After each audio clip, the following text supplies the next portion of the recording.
Hey guys, Jem here with another book review. As you can see, I'm not in my usual setting since I'm at school doing this and not in my usual room. This time I'm going to be reviewing Jonathan's Locket by Lorraine Carey. Lorraine sent me her book just yesterday in a PDF file, which I read, and I honestly enjoyed it. I rate it an 8.5 out of 10. It's a short book, really quick to get through, and it's very, fast-paced in a sense. So, this will not be a spoilers review, even though the book already came out May 8th, which I recommend you guys go and get it. But it was really good. I honestly enjoyed it, and I just don't want to spoil it. So on to the synopsis. Orphan Jonathan Palmer is a 15-year-old stowaway aboard the doomed ship the Convert, which was part of the fleet that crashed into the reef on Grand Cayman in 1794. This famous shipwreck was known as the Wreck of the 10 Sails. Jonathan was not lucky enough to survive the wreck along with 8 other seamen. Problem was, no one ever knew he was even on board. 2 centuries later, strange sightings have been reported of ghost ships, screams, and eerie lights off the east end of Grand Cayman.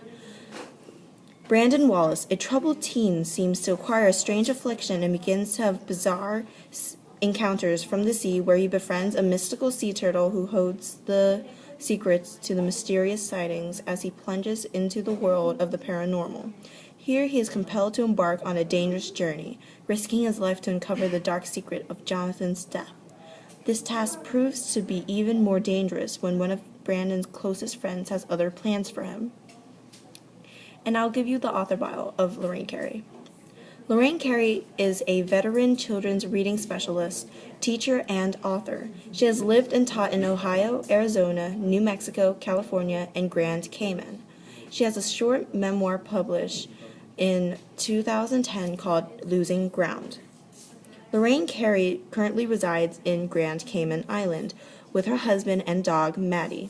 Her passion is reading, writing book reviews, and writing fantasy novels for tweens to young adults. When not writing, you can find her at the beach or out boating around the island with her husband on their boat, the Angelica. Now, this book, the Jonathan's Locket, it gives you a flashback of 1794 when the wreck of the 10 Sails occurs. This event, the wreck of the 10 Sails in 1794, is a true event. These events are true, but the story behind this and everything is the characters and stuff are fiction. So the wreck of the 10 Sails was an actual true event that happened near Grand Cayman. Now in this book, we have Jonathan, who's a 15-year-old orphaned stowaway who's stowing onto the Convert, who's trying to get to Britain to find his mother, who left him at the orphanage in Jamaica. And then after the crash, he was holding on to his locket when he died because he was stuck and died during the crash. Now, there's Brandon, over 200 years later, who finds out about this story. He gets strange, eerie feelings, dreams, hears the screams of the ship while it's going down from his house and everything, and things start to get a little creepy here. And then he tries to find out why is he being called out to the sea like this, not ever before. And so as the story progresses, he tries to find out why things happened as they did, and as well as how things happened. And I'm not going to say anything more. The ending was a happy ending, but I honestly wish that the book was longer instead of just being 55 pages and less. Now with that settled, there's this book called Lucid by L.E. Fred that's coming out May 24th. I'll give you guys the bio for the author and then the blurb. L.E. Fred is a perpetual dreamer who writes about worlds both within and without this realm. With a degree in psychology, L.E. Fred tends to get lost in the mind, the greatest adventure of all. L.E. Fred is currently traveling the world, finding more adventures to inspire new tales of dreams and beyond. And here's the excerpt. Well, blurb. I know that most adventure slash fantasy slash whatever you would like to call these stories start with something magical, but my story starts with something ordinary, dreams.